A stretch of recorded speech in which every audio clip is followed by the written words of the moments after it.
ನಮಸ್ಕಾರ, enjoy cooking YouTube ಚಾನಲ್ಗೆ ನಿಮ್ಮೆಲ್ಲರಿಗೂ ಸ್ವಾಗತ.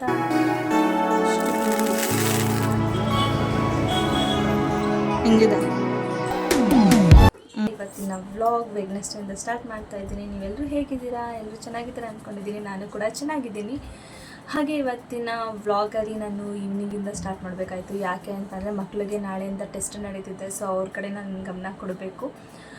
ಹಾಗೆಯೇ ನಾಳೆ ಶುಕ್ರವಾರ ಆಗಿರೋದ್ರಿಂದ ನಾನು ಶುಕ್ರವಾರ ಪೂಜೆಗೆ ಎಲ್ಲ ಏನೇನು ಪ್ರಿಪ್ರೇಷನ್ ಎಲ್ಲ ಮಾಡ್ಕೋತಿದ್ದೆ. ಅಮಾವಾಸ್ಯೆ ಅಂತ ಇವತ್ತಿಂದನೇ ಸ್ಟಾರ್ಟು ಅಂತ ಹೇಳಿದ್ದಾರೆ, ಆದರೆ ನನಗೆ ಗೊತ್ತಿಲ್ಲ. ಇವತ್ತೇ ಇವತ್ತೇ ನಾನೆಲ್ಲ ಪೂಜೆ ಮಾಡಿಬಿಡ್ತಿದ್ದೆ. ಸೊ ನನಗೆ ನಾಳೆ ಅಂದ್ಕೊಂಡು ನಮ್ಮ ಕ್ಯಾಲೆಂಡರ್ ನಾಳೆ ಅಂತ ತೋರಿಸ್ತು, ಬಟ್ ಇಲ್ಲೆಲ್ಲ ಇವತ್ತೇ ಮಾಡಿಬಿಟ್ಟಿದ್ದಾರೆ. ನಾನೊಬ್ಬಳೇ ನಾಳೆ ಮಾಡ್ತಾರೆ. ಏನು ಅಷ್ಟೊಂದೇನು ಮಾಡಿಲ್ಲ, ಸ್ವಲ್ಪ ಶಾರ್ಟ್ ಇದೆ ವಿಡಿಯೋ, ದಯವಿಟ್ಟು ಅಡ್ಜಸ್ಟ್ ಮಾಡ್ಕೊಳ್ಳಿ. ಹಾಗೆ ಅಂತಲೇ ಸ್ವಲ್ಪ ಕಾಳುಗಳನ್ನ ಹಾಕಿ ಬೀಸಿದ್ದೀನಿ.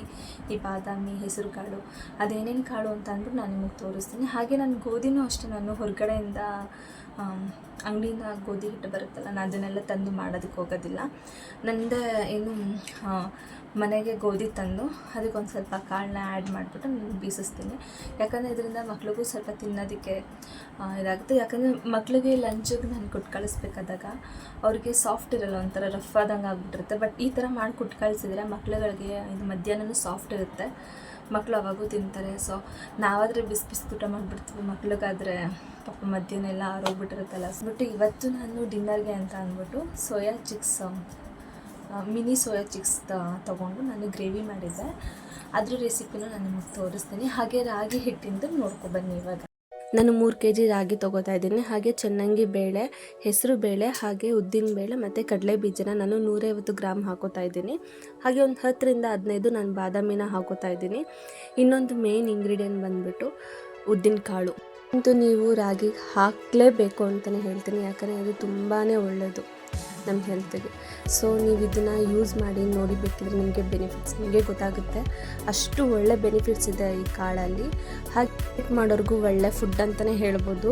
ಸೊ ಹಾಗೆ ನಾನು ಅಕ್ಕಿನ ಹಾಕ್ಕೊಂಡು ಇದನ್ನು ಬಿಸಿಸಕ್ಕೆ ತೊಗೊಂಡೋಗ್ತಾಯಿದ್ದೀನಿ. ಹಾಗೆ ನಾನು ಗೋಧಿಗೆ ಬಂದುಬಿಟ್ಟು ನಾನು ಬರೀ ಸೋಯಾಬೀನ್ ಕಾಳು ಅಷ್ಟೇ ಹಾಕೋತಾ ಇದ್ದೀನಿ. ಅದು 150 ಗ್ರಾಮ್ ಅಷ್ಟೇ, 5 kg ಇದೆ ಗೋಧಿ.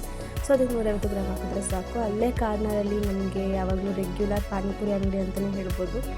ಇಲ್ಲೇ ಪಾನಿಪುರಿ ಎಲ್ಲ ತಿಂದ್ಕೊಂಡು ಸೊ ಮನೆಗೆ ಹೋಗಿ ನೋಡಿ, ನಾನು ಇವಾಗ ಹಿಟ್ಟನ್ನ ತೋರಿಸ್ತಾ ಇದ್ದೀನಿ. ಎಷ್ಟು ಸಾಫ್ಟ್ ಆಗಿದೆ. ಇದರಲ್ಲಿ ಸ್ಮೂದಿನೂ ಕೂಡ ಮಾಡ್ಕೋಬೋದು, ಹಾಗೆ ಗಂಜಿ ಕೂಡ ಮಾಡ್ಕೋಬೋದು. ತುಂಬಾ ಚೆನ್ನಾಗಿರುತ್ತೆ, ಸಖತ್ ಟೇಸ್ಟಿಯಾಗೂ ಇರುತ್ತೆ. ನೀವು ಬೇಕಾದ್ರೆ ಟ್ರೈ ಮಾಡಿ ನೋಡಿ. ನಾಳೆ ಪ್ರಿಪ್ರೇಟ್ರಿ ಎಕ್ಸಾಮ್ ಇರೋದ್ರಿಂದ ಅವ್ರಿಗೂ ಸ್ವಲ್ಪ ಓದಿಸ್ಬಿಟ್ಟು ಹಾಗೆ ನಾನು ಡಿನ್ನರಿಗೆ ರೆಡಿ ಮಾಡ್ಕೊಳ್ಳೋಣ ಅಂತ ನಾನು 1 ಕಪ್ ಆಗೋ ಅಷ್ಟು ನಾನು ಮಿನಿ ಸೋಯಾ ಚಿಕ್ಸ್ನ ಬಿಸಿನೀರಿಗೆ ಹಾಕಿ ನೆನೆ ಇಟ್ಟು ಒಂದು ಅರ್ಧ ಗಂಟೆ ಅದನ್ನು ಮತ್ತೆ ತಣ್ಣೀರಾಗಿ ಡಿಪ್ ಮಾಡಿಬಿಟ್ಟು ನಾನು ಈ ಥರ ನೀರೆಲ್ಲ ಹಿಂಡಿ ತೆಗೆದಿಟ್ಟಿದ್ದೀನಿ. ಹಾಗೆ ನಾನು ಒಂದು ಜಾರಿಗೆ ಶುಂಠಿ ಬೆಳ್ಳುಳ್ಳಿನ ಹಾಕೊಂಡು ಒಂದು ಸ್ವಲ್ಪ ನೀರು ಹಾಕೊಂಡು ಪೇಸ್ಟ್ ಮಾಡಿ ಇಟ್ಕೊಂಡಿದ್ದೀನಿ. ಹಾಗೆ ನಾನೊಂದು ಬಟ್ಲಿಗೆ ಗೋಡಂಬಿ ಹಾಗೆ 4 ಬಾದಾಮಿ ಹಾಕ್ಕೊಂಡು ನೀರು ಹಾಕಿ ಎತ್ತಿಟ್ಕೊಂಡಿದ್ದೀನಿ. ನಾನು ಈರುಳ್ಳಿನ ಸಣ್ಣದಾಗಿ ಒಂದು 3ರಿಂದ 4 ಈರುಳ್ಳಿನ ಸಣ್ಣದಾಗಿ ಹೆಚ್ಚಿಟ್ಕೊತಾ ಇದ್ದೀನಿ. ಹಾಗೆ 3 ಟೊಮೊಟೊನ ಕೂಡ ಸಣ್ಣದಾಗಿ ಹೆಚ್ಚಿಟ್ಕೊತಾ ಇದ್ದೀನಿ. ಇವಾಗ ಸೋಯಾ ಚಿಕ್ಸ್ನ ನಾನು ಒಂದು ಬೌಲ್ ಒಳಗಡೆ ಹಾಕ್ಕೊಂಡು ಅದಕ್ಕೆ ನಾನು 1 ಕಪ್ ಮೊಸರು ಹಾಕ್ಕೊಂಡು 2 ಸ್ಪೂನು ಚಿಲ್ಲಿ ಪೌಡ್ರು, 1 ಸ್ಪೂನು ಅರಿಶಿನ, ಹಾಗೆ ರುಚಿಗೆ ತಕ್ಕಷ್ಟು ಉಪ್ಪು, 1 ಸ್ಪೂನ್ ಧನಿಯಾ ಪೌಡ್ರು ಹಾಕ್ಕೊಂಡು ಮಿಕ್ಸ್ ಮಾಡ್ಕೊತಾ ಇದ್ದೀನಿ. ಈ ಹದದಲ್ಲಾದರೆ ಸಾಕು ನೋಡಿ, ಈ ಥರ ಆದರೆ ಸಾಕು.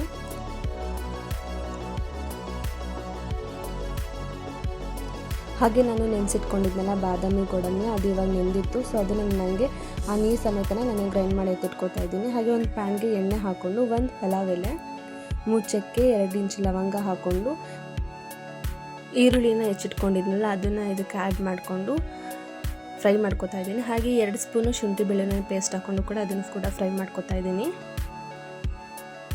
ಇದೆಲ್ಲ ಫ್ರೈ ಎಲ್ಲ ಆದಮೇಲೆ ಬ್ರೌನಿಶ್ ಈರುಳ್ಳಿ ಎಲ್ಲ ಬ್ರೌನಿಶ್ ಬಂದಮೇಲೆ ನಾನು 2 ಸ್ಪೂನ್ ಆಗುವಷ್ಟು ನಾನು ಚಿಲ್ಲಿ ಪೌಡ್ರನ್ನ ಹಾಕೋತಾ ಇದ್ದೀನಿ. ಈ ಖಾರ ನೋಡಿ ಹಾಕ್ಕೊಡಿ, ನಮ್ಮದು ಚಿಲ್ಲಿ ಪೌಡ್ರ್ ಸ್ವಲ್ಪ ಖಾರ ಕಡಿಮೆ ಇತ್ತು, ಸೊ ಅದಕ್ಕೋಸ್ಕರ ನಾನು ಚಿಲ್ಲಿ ಪೌಡ್ರನ್ನ 2 ಸ್ಪೂನ್ ಹಾಕೋತಾ ಇದ್ದೀನಿ.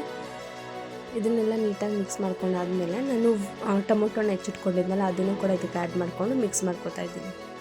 ಈಗ ಟೊಮೊಟೊ ಫುಲ್ಲು ಸಾಫ್ಟ್ ಆಗಬೇಕು, ಅಲ್ಲಿ ಗಂಟೆ ನೀವು ಫ್ರೈ ಮಾಡ್ಕೊತಾನೆ ಇರಬೇಕಾಗುತ್ತೆ. ಹಾಗೆ ನಾನು ರುಚಿಗೆ ತಕ್ಕಷ್ಟು ಸಾಲ್ಟ್ ಹಾಕ್ಕೊಂಡು ನೋಡಿ, ಈ ಥರ ಎಲ್ಲ ಎಣ್ಣೆ ಬಿಟ್ಕೊಂಡಾದ್ಮೇಲೆ ನಾನು ಕಲಸಿಟ್ಕೊಂಡಿರೋಂಥ ಸೋಯಾ ಚಿಕ್ಸ್ನ ನಾನು ಹಾಕೋತಾ ಇದ್ದೀನಿ.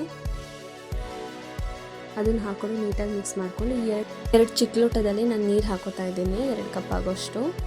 ಹಾಗೆ ಇದೆಲ್ಲ ಚೆನ್ನಾಗಿ ಕುದ್ದಾದ್ಮೇಲೆ ನಾನು ರುಬ್ಬಿಟ್ಕೊಂಡಿದ್ದೆಲ್ಲ ಬಾದಾಮಿ ಹಾಗೆ ಗೋಡಂಬಿನ ಅದನ್ನು ಕೂಡ ಇದಕ್ಕೆ ಆ್ಯಡ್ ಮಾಡಿಕೊಂಡು ಮಿಕ್ಸ್ ಮಾಡ್ಕೊತಾ ಇದ್ದೀನಿ. ಇದನ್ನು ಹಾಕಿದ್ರೆ ಸ್ವಲ್ಪ ಕ್ರೀಮಿ ಆಗಿರುತ್ತೆ ಅಂತಷ್ಟೇ. ಇದೆಲ್ಲ ರೆಡಿಯಾಗಿದೆ. ಸೊ ನಾನು ಲಾಸ್ಟಲ್ಲಿ ಸ್ವಲ್ಪ ಸಕ್ಕರೆ ಹಾಕ್ಕೊಂಡು ಕೊತ್ತಂಬರಿ ಸೊಪ್ಪು ಉದುರಿಸ್ಬಿಟ್ರೆ ಆಯಿತು. ಸೋಯಾ ಚಿಕ್ಸ್ ರೆಡಿಯಾಗಿದೆ, ಮಿನಿ ಸೋಯಾ ಚಿಕ್ಸು. ಇದು ರೊಟ್ಟಿಗೆ, ಚಪಾತಿಗೆ, ಅನ್ನಕ್ಕಂತೂ ಸೂಪರ್ ಕಾಂಬಿನೇಷನ್ ಅಂತಲೇ ಹೇಳ್ಬೋದು. ತುಂಬಾ ಈಸಿಯಾಗಿ ಮಾಡ್ಕೋಬೋದು. ನೀವು ಕೂಡ ಮನೇಲಿ ಟ್ರೈ ಮಾಡಿಬಿಟ್ಟು ನನಗೆ ಕಮೆಂಟ್ ಹಾಕೋದನ್ನು ಮರಿಬೇಡಿ. ಈ ವಿಡಿಯೋ ಏನಾದರೂ ನಿಮ್ಗೆ ಇಷ್ಟ ಆದರೆ ಲೈಕ್ ಮಾಡಿ, ಶೇರ್ ಮಾಡಿ, ಸಬ್ಸ್ಕ್ರೈಬ್ ಮಾಡಿ ಅಂತ ಹೇಳ್ತಾ ಇವತ್ತಿನ ವ್ಲಾಗ್ನ ಇಲ್ಲಿಗೆ ಎಂಡ್ ಮಾಡ್ತಾ ಇದ್ದೀನಿ. ನಾನು ನಿಮ್ಮ ನಂದಿನಿ, ನನಗೆ ಇದೇ ಥರ ಸಪೋರ್ಟ್ ಮಾಡ್ತಾ ಇರಿ. ಹಾಗೆ ಸಬ್ಸ್ಕ್ರೈಬ್ ಮಾಡೋದು ಯಾವುದೇ ಕಾರಣಕ್ಕೂ ಮರಿಬೇಡಿ ಅಂತ ಹೇಳ್ತಾ ಇವತ್ತಿನ ವ್ಲಾಗ್ನ ಎಂಡ್ ಮಾಡ್ತಾ ಇದ್ದೀನಿ. Thank you so much.